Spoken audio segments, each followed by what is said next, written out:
Society Matters.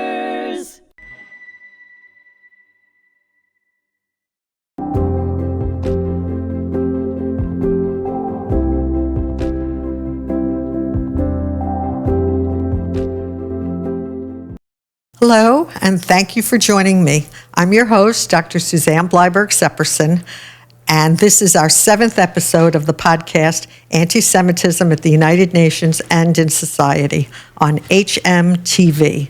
It is my pleasure to introduce our guest, Mr. Shabbos Kastenbaum, an activist fighting anti-Semitism on university campuses.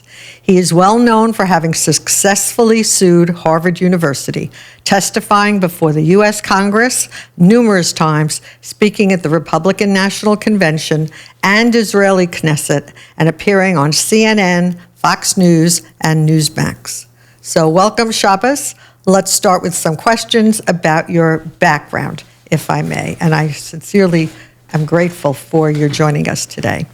So I'd like to begin with your background. And if you would, could you tell us about your name, Shabbos, which is a little bit unusual. Then could you tell us a little bit about yourself, your background, and where you grew up? Sure. So I got the name Shabbos because I was born on Shabbos, which is the Hebrew name for the Jewish Sabbath. So my parents figured that it would be appropriate, for whatever reason, to name me after the day. I have yet to meet another Shabbos, but maybe there's another one out there who's listening to this podcast. So we all have interesting names, we being my siblings. My brother was born on Yom HaAtzmaut, which is Israeli Independence Day, so his name is Independence. My dad always felt spiritually connected to India, so my sister's name is India. And I often felt uncomfortable or awkward with my name, so I tried going by nicknames like Shabby. But around high school, 10th, 11th grade, I figured that, there's no point running away from my name, and I just started going by my actual name, Shabbos. In terms of my background, I am one of 7 siblings. I am a first-generation American. My parents are both from the United Kingdom, and we grew up in a modern Orthodox community, so we were staunchly and proudly religiously observant, and at the same time, staunchly and proudly American patriots. And I never saw my religious identity and my American identity as contradictory. I always felt that they were actually quite complementary. And I had never experienced anti-Semitism before in the United States, or really ever in my life. And that all changed once I got to Harvard. Wow. So I'm just going to digress for a moment. I read somewhere that your given name was Alexander. Was that not true? So I actually have 7 legal names. My full name is Alexander Israel X Yisrael Yekusiel Yakir Shabbos Kastenbaum, which is a bit of a mouthful. So of the 7 names that my parents gave me, they liked the last one. They liked Shabbos the best. But as you can imagine, when I am in non-Jewish circles, Shabbos is a bit unusual. So sometimes I'll go by Alexander because it just makes things a lot more simple. Okay, that makes perfectly good sense. So now I'm just curious, how do your parents and your siblings feel about your being in the public spotlight in this fight against anti-Semitism? So I often say that my parents are cautiously proud. I say cautiously in the sense of they often wonder why I have to be the one to speak out about this issue, and can you not find someone else? Because unfortunately, I get many, many threats from the far right and the far left. I'm very bipartisan. Both sides want to kill me. I have become the subject of online ridicule. And so while they are proud of what I'm doing and standing up for what I believe to be right, at the same time, I have lost many friends. As I've said, I have been the subject of a lot of hate, but ultimately they understand why it is I am doing what I'm doing, and they support me, which I really appreciate. Well, thank you for your courage and bravery. And it's all the more, what can I say, important right now as we see violence coming from all over, but we all know what just happened to Charlie Kirk being murdered for his stance on, I'll just say it is freedom of speech and so on. So thank you very much, and I would just pray that you take care of yourself. So I want to move on and ask you about your famous lawsuit at Harvard University. And what program were you in? And also, had you signed up for a course or familiar with a course called Organizing People, Power, and Change, taught by the sociologist Marshall Gans? Sure. So we filed the lawsuit against Harvard in January of 2024.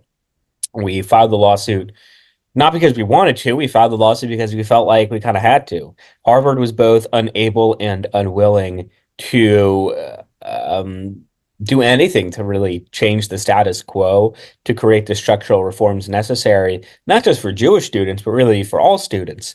People forget that in June of 2023, so just a few months before October 7th, the Supreme Court of the United States ruled that Harvard University had so egregiously violated the civil rights of Asian students and white students that affirmative action was ruled unconstitutional. So Harvard has a track record, they have an historical pattern of discriminating against certain minorities, certain races, certain ethnicities. I always talk about the past because that provides historical context. The president of Harvard University in the 1920s and 30s was a man by the name of Abbott Lowell, and President Lowell felt that there were too many Jews at the university, so he tried instituting quotas. Now, the problem, or perhaps the irony, is there were more Jews as a percentage under the quota system than there are today. At its peak, Harvard was roughly 25% Jewish, and today it's roughly 4% Jewish. And it's not because Jews got dumber over time, it's because there's been a deliberate and systemic campaign to crack down on the amount of Jews at Harvard University. And this is, as I said, all before October 7th. That particular class taught by Marshall Gans was taught at the Harvard Kennedy School. That was taught before I got to Harvard. I have friends who were part of that class. And it's interesting to note and important to note that Harvard conducted an internal investigation along with the Brandeis Center, I believe, into that class. And they had found that Professor Marshall Gans had in fact discriminated against the Israeli Jewish students in that class. Yet he faced zero disciplinary consequences. He continues to teach with zero infractions or disciplinary results. So I think this really underscores what I was saying earlier of the lack of accountability and structural reform that Harvard was both able and willing to do to protect all of its students. So when your suit came, it already had a serious history of discrimination that was recognized. So I'm just curious, when you enrolled in the Harvard Divinity School, what were your career goals at the time? Yeah, so I have this joke that the only thing you can really do with a degree in religion is apply for unemployment benefits because it's not a very practical degree. It's not like if you're 30,000 feet in the air and someone suffers a heart attack, someone calls out, quick, we need a master's in theology. But I was just really interested and really passionate about the study of religion because to me, theology is not merely the study of God or the study of the Hebrew Bible. Theology is really the study of history, of sociology, of anthropology, the behavior of peoples and cultures. So I really found it fascinating. And the professional opportunities are not exactly clear. If you go to the law school, it's quite certain what you'll do. If you go to the Kennedy School or the medical school, it's quite clear what you will do. But the divinity school, it's really less so. So I didn't really have a particular career path or professional ambition in front of me. However, what I did have was that passion, that enthusiasm of studying religion. And then once October 7th hit, my life inadvertently and unexpectedly took a very different path. And the profession I am in now, whether it's called education, politics, media, activism, whatever, is certainly not something I envisioned on October 6th. That I can understand. So in this lawsuit that you brought with 5 other students. I understand that 5 of them settled sooner than you did, but you held out for a while. I don't know how much you're allowed to share. I'm sure there are limitations, but can you explain why you held out? Sure. So those 5 other students who sued, I have nothing against them. I always tried convincing them to be public and not be anonymous, but oh well. They agreed to a lawsuit shortly after Donald Trump was reelected. I believe it was actually a day or two after. And there are great measures in that settlement. I mean, I was part of the negotiations, and I'm glad of some of the wins that were accomplished in that settlement. So, for example, the university has now adopted the International Holocaust Remembrance Alliance definition of anti-Semitism, which, among other things, equates anti-Zionism with anti-Semitism.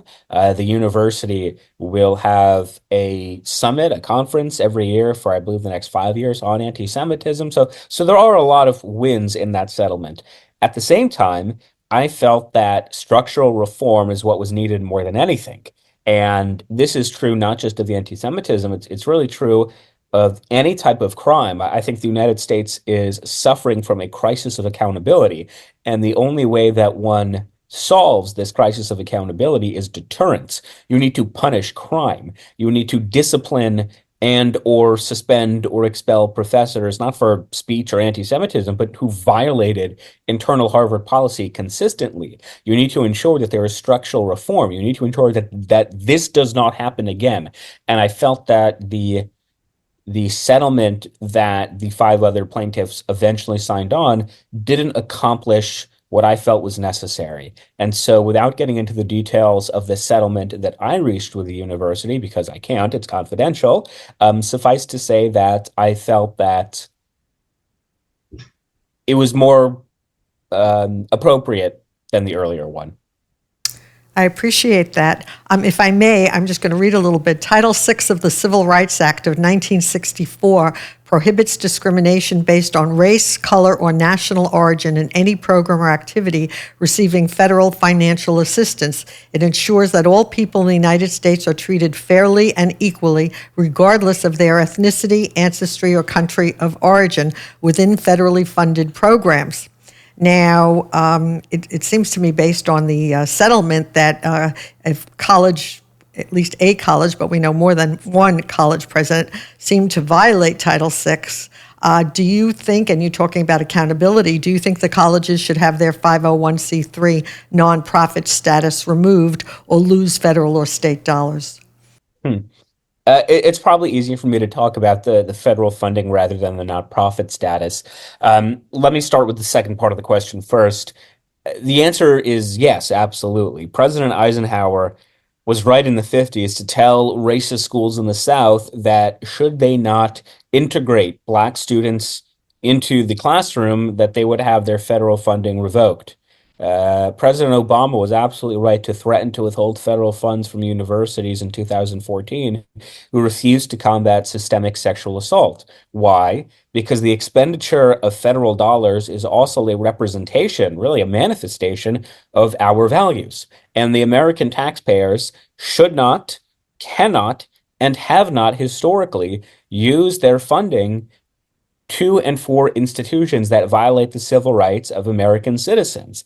I would and have been saying the exact same thing, irrespective of the race, religion, or creed of the students being discriminated against. So Harvard University, leaving aside the fact they have a $54 billion endowment, and I question the legitimacy of bailing out an institution with more money than most countries' GDP, but nevertheless, they have a track record. Don't trust me. Listen to the Supreme Court. Listen to the federal judge in the District Court of Massachusetts, who showed, who corroborated that Harvard had discriminated against whites and Asians and Jews.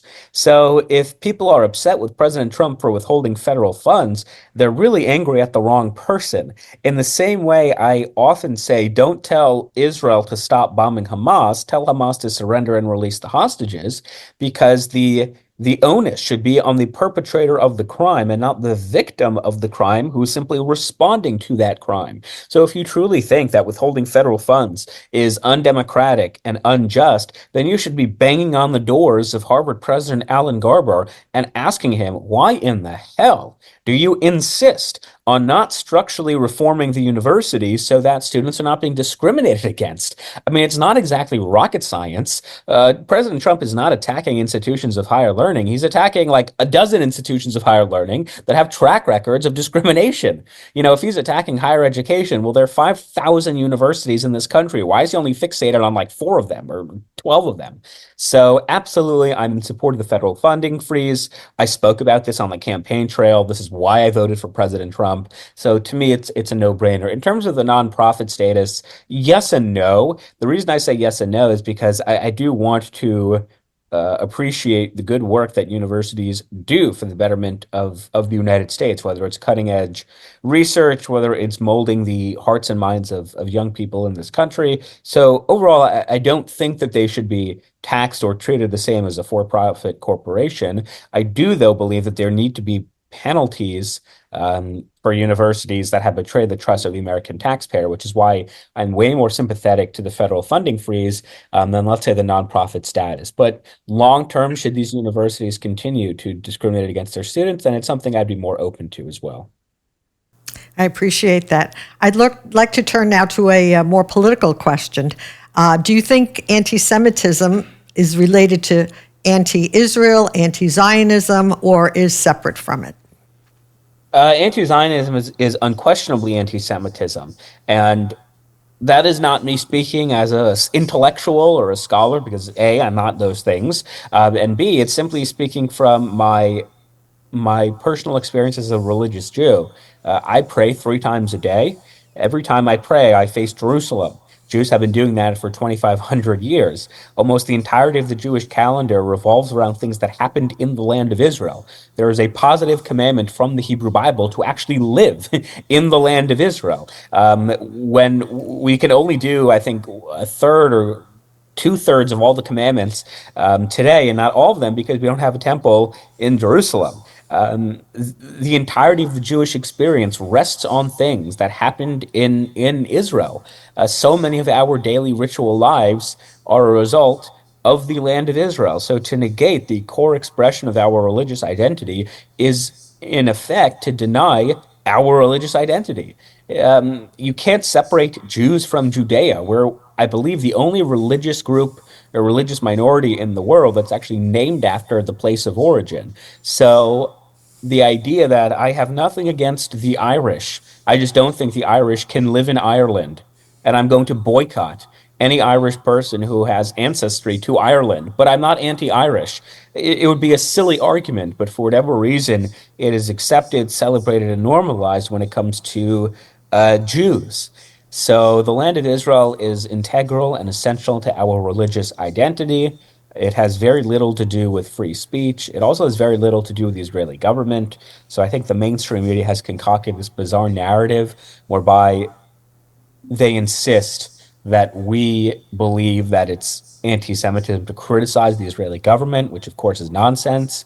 What we are saying is to deny the legitimacy of the Jewish people to their ancestral homeland, a homeland that they have been living in and praying for uninterrupted for 2,500 years, is ahistorical, is ludicrous, and yes, it's anti-Semitic. Okay, thank you. Now, I know that there are calls for boycotts against Israeli athletes, performers, academicians. Who do you think funds these activities? I don't want to go down a rabbit hole. I don't want to go down a rabbit hole and sound conspiratorial. What I will say is I reject the boycott, divestment, sanction movement. I reject any attempt to silo and silence individuals simply because of their national origin. I protested against the Chinese Communist Party for years. I had allied myself with the Uyghurs, an ethnic Muslim minority in the Xinjiang province, who are in fact experiencing a genocide. And I was put on a Chinese Communist Party blacklist. We had spies come to our rallies. It would never cross my mind not even once, that I would treat Chinese students or Chinese people differently or nefariously or silo them or discriminate against them, because I wouldn't hold Chinese people responsible for the actions of their government. That would be xenophobic and racist and also just politically stupid. But for whatever reason, that standard is never applied to Israelis from Israel, or Jews, I should say. So I reject those movements entirely. Where does the funding come from? I will leave that to experts like Dr. Charles Smalls and ISGAP, but I don't know. Okay, I hear you. So we know that it was just 2 days ago that the UN voted overwhelmingly in favor of the New York Declaration to establish, quote, or to work on a two-state solution.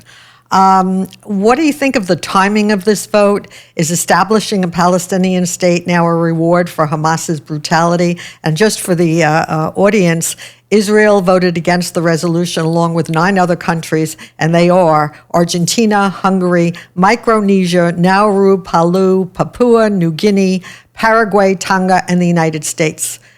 12 nations abstained, but overwhelmingly the motion passed. And there will be a vote, very shortly at the General Assembly to establish a Palestinian state. And so what do you think about the timing of all of this? So first of all, it's important for me to state for the record, and I believe I'm speaking on behalf of many people when I say this, I don't particularly care about what the United Nations says or does, and I think the American Jewish community puts a significantly greater degree of importance on the United Nations than it actually deserves.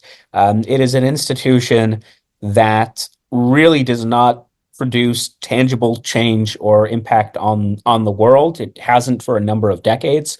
So I don't particularly keep score of resolutions or votes. It's quite meaningless. And I think the American Jewish community should probably realize that and stop getting so worked up. In terms of the general idea of rewarding a Palestinian state after October 7th, I have 2 points. One, which is what you alluded to, if one can rape and kidnap and butcher and murder Jews and in response be rewarded a state, then in effect you have just rewarded murdering and butchering and raping and kidnapping, because hey, it kind of works. So just like I said earlier, the key to decentivizing crime is by holding people accountable and punishing crime. So too, the key to decentivizing terror is to not reward said terror. That seems to me quite basic and rudimentary, but evidently the bureaucrats at the United Nations think differently, which sort of underscores my earlier point of I don't particularly get worked up on what the United Nations does. My blood pressure has actually lowered since I stopped caring about the UN, and I encourage all people to try it. It will work wonders for your health. The second point, as it pertains to rewarding Palestine as state, is I believe in a two-state solution, and this is where the right really gets upset with me, because I still have liberal tendencies. I want there to be coexistence. I want there to be peace. I want there to be a ceasefire. The problem is, with all 3 of the things I just said, it requires 2 willing parties. And I have yet to see any legitimate or strong evidence to suggest that the leadership of the Palestinian people, either the Palestinian Authority in the West Bank or Hamas in Gaza, are actually willing to have a two-state solution. Because it sort of seems to me, by the logic, the actions, and the rhetoric of the PA, Hamas, and their supporters in the West, that they're not interested in a two-state solution. In fact, this is what they regularly chant on campuses like Harvard: we don't want no two-state, we want all of it. That's not me, Shabbos Kastenbaum, saying it. That's the radical activists in the West saying it. So point to me a leader, just one, in Gaza, for example, who has said, we recognize the legitimacy of the land and the state of Israel, the Jews to have sovereignty over their ancestral homeland, and we want to live side by side with them. Point to a leader in Gaza who said that. And I don't think you can. So it's not that I'm for or against a two-state solution. It's the Palestinians, or at least their leadership, are against a two-state solution. And that strikes at the core of this argument. Treat Palestinians like adults. When they say things, stop trying to make excuses or rationalizations. Just take what they say seriously because they are people capable of human agency and they have made choices in life. I think horrifically destructive choices, but choices nonetheless. And so long as there's a Palestinian Authority and a Hamas in the West Bank and Gaza, respectively, I don't see practically how there will ever be a two-state solution. And that's less to do with Israel and way more to do with the Palestinian leadership. And I appreciate your answer very much. So I have to follow up and ask you then, why do you think the antipathy towards Israel and towards Jews is so widespread in the United States and around the world? I mean, how come, what do you think has caused this to take hold so violently, frankly, here in the United States? So, as a religious Jew, I'm a little biased, and I look at the Hebrew Bible, and the Hebrew Bible is quite clear that so long as we are living in exile, which we're currently in, we don't have a temple in Jerusalem, there will be, says the Hebrew Bible, anti-Semitism. There will be those who seek to oppress and to harm and to scatter you across the world. And you, says God, will be a hated people. You will be a small people. And when I look at anti-Semitism, or at least its contemporary manifestation, in many ways, it's sort of just validating what the Hebrew Bible had prophesized, 3,000 years ago. So that's my religious bias answer. And my more practical answer, this pertains to my personal experiences at Harvard, is young people have been fed a diet of political indoctrination. And in particular, diversity, equity, inclusion has really played a tremendously destructive role in the coddling of the American mind, whereby all peoples can be classified into two groups. You have the oppressors and the oppressed. American Jews have the misfortune of being mischaracterized as white. And therefore, whether it was 4 babies or 40,000 babies beheaded on October 7th, it really doesn't matter because, as my classmates will tell you, as they've told me, resistance is justified when people are occupied.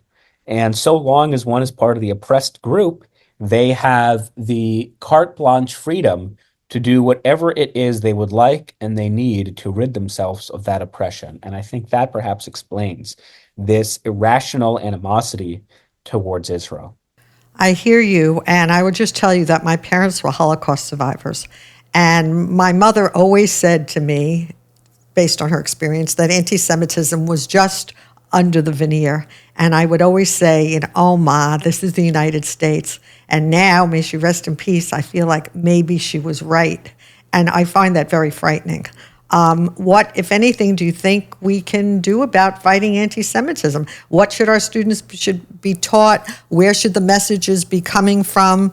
I personally don't think this can go on at this level of hatred. It's going to end in extreme violence, and I certainly don't want that to happen. Well, I think there are two ways of answering this. One is internal and one is external. So I'll start with the internal, what the Jewish community can and should be doing about this. Black people, young Black people, are not taught at an early age. When you decide which universities to attend, pick the most racist ones and fight back and defend Black peoplehood and fight back against racists. Because Black people recognize that they are not defined by those who don't like them. They are defined by their strong history, by their culture, by what makes them a unique people. And it would be so destructive to tell young people at an early age that you will never succeed. You will never get ahead in life because the system, whatever that means, is out to get you. You will always be harmed and persecuted and discriminated against. It's not a very uplifting message to tell young people. Yet, unfortunately, in the Jewish community, we are told at a very young age, go to universities where there's anti-Semitism and fight back. I mean, I've heard this directly from hundreds of parents as I lecture across the United States who've told me our kids need to go to Columbia and Harvard and Penn now more than ever so they fight back. If you're defining yourself by those who don't like us, if you define yourself consistently by anti-Semites, then you've kind of missed the plot. Anti-Semites don't like us because of our unique role in the world. because of our culture, because of our history, because of our beliefs. Tap into what makes us unique rather than tapping into what makes us not liked by other people. I mean, who cares? Who cares? I mean, it's a bit ironic because I sort of have become known for filing a lawsuit pertaining to anti-Semitism, but the reality is I don't think about anti-Semitism that often. I really don't. I think I was harmed in a very tangible way, and I wanted to correct that harm because I believe in justice. But ultimately, it doesn't really consume me. Rather than fighting against hate, I like to think I fight not against, but fight for Jewish values, Jewish peoplehood, the Jewish people. So internally, the Jewish community must stop obsessing over anti-Semitism. I know that sort of sounds counterintuitive, but ensure that your kids receive a Jewish education. Stop giving money to, I won't say which organizations, but multi-billion dollar organizations, and instead ensure that parents are not sending their kids to public school because they can't afford a Jewish day school. Ensure that your kids are going to Jewish summer camp. Ensure that those birthright buses to Israel are fully staffed. I think that's way more productive. So internally, that's how I think we should respond to this moment. And then externally, as I said earlier, it's really not rocket science. The only way you really get out of this predicament, I don't believe, and I have tremendous respect and appreciation for hmTv, and I hope anyone who's listening to this podcast, they go to hmTv and they can support them both financially and with your time and your talents and resources. But honestly, I think the only way we get out of this predicament is taking bad actors, taking people who violated the law, and just arrest them and just prosecute them and put them in jail for as long as possible. I don't think it's that complicated. I'm actually not that interested as to whether people like us or not. It doesn't really bother me. What does bother me is when people violate the law. So you can say we killed Christ, go for it. What you can't do is throw a rock through our synagogue. And when you do throw the rock through the synagogue, you need to be punished as swiftly as possible and receive a lengthy prison sentence. That is how you decentivize these structures of hate. Just prosecute crime, just arrest people for violating the law. That I would say is probably my most radical position, and my newfound position since October 7th, which, as I said, I know is counterintuitive, and most people aren't really receptive to that idea, which I can understand. But I don't think you can actually educate your way out of this because you can't dictate people's feelings or people's beliefs or mentalities. You just can't. Racism is an abhorrent, disgusting ideology, but you can't legislate your way out of an ideology. There will always be racists in society. I wish that wasn't true, but it is true. What you can do is say, if you're a bus driver and you tell a black kid, go to the back of the bus, we'll haul your ass to jail that night. You will not see the sunshine for many, many years if you go do that. And I think we should probably apply the same logic to the Jewish community. You can hate us. Go for it. I mean, you will continue to hate us for reasons that are entirely contradictory, because we're communists, but we're also capitalists, because we're white, but we're also not white, because of Israel, but also not because of Israel. Go for it. What you can't do is break the law. And I think that's the key qualitative difference. Just prosecute crime. I hear you. So you're saying we need to, in your opinion, elect government people and DAs and so on who follow the law and apply the law equally and fairly. That's what I'm taking away. But I'd like to know what you hope is the one thing that our listeners should take away from our conversation this morning. Oh man, that's a tough one. What should your listeners take away? First of all, support the hmTv. I'm not saying that because I was told to say that. I'm saying that because I believe it to be true. Otherwise, I would not be doing this podcast. I get a lot of requests to do podcasts, and often I'll say no because either I don't support the mission or I don't really have time or whatever. But the hmTv, I know you personally. I know the incredible staff personally. And I know that it really does wonders when young people walk through those doors and when they walk out of those doors. It's two very different people. When you first enter and when you first leave, your mindset has shifted. So number one, support hmTv. And more broadly, for people who don't live on Long Island or live in New York, broadly speaking, I would simply say, Don't define yourself by those who don't like us. Define yourself by what makes our people a 3,000-year-old people. We are part of an incredible story. It's a story that does not always have the happiest of endings, but it's a story a story that is miraculous, a story that is inspiring. And I, on a personal level, am so deeply appreciative that I can wake up each day and be a character in that story. And all of your listeners, all of you, are characters in that story as well. And I would urge you, ensure that the next chapter of the Jewish story is not defined by our ideological adversaries. Pick up the pen and write it yourself. That's a fabulous recommendation. I support you. I appreciate your recommendation to become involved with the Holocaust Museum in Glen Cove. That's the Nassau County Holocaust Museum and Tolerance Center, which spends a lot of its time on education, from early childhood on to adulthood. So I will say education is part of it, and applying the law fairly is part of it. And I am grateful for your friendship and for your agreeing to be on this podcast, because there is a large time difference between us at the moment. So I want to thank you and wish you very, very good luck on your future endeavors, and we can't wait to find out what they are. So thank you, Shabbos. Thank you. I really appreciate it. All the best.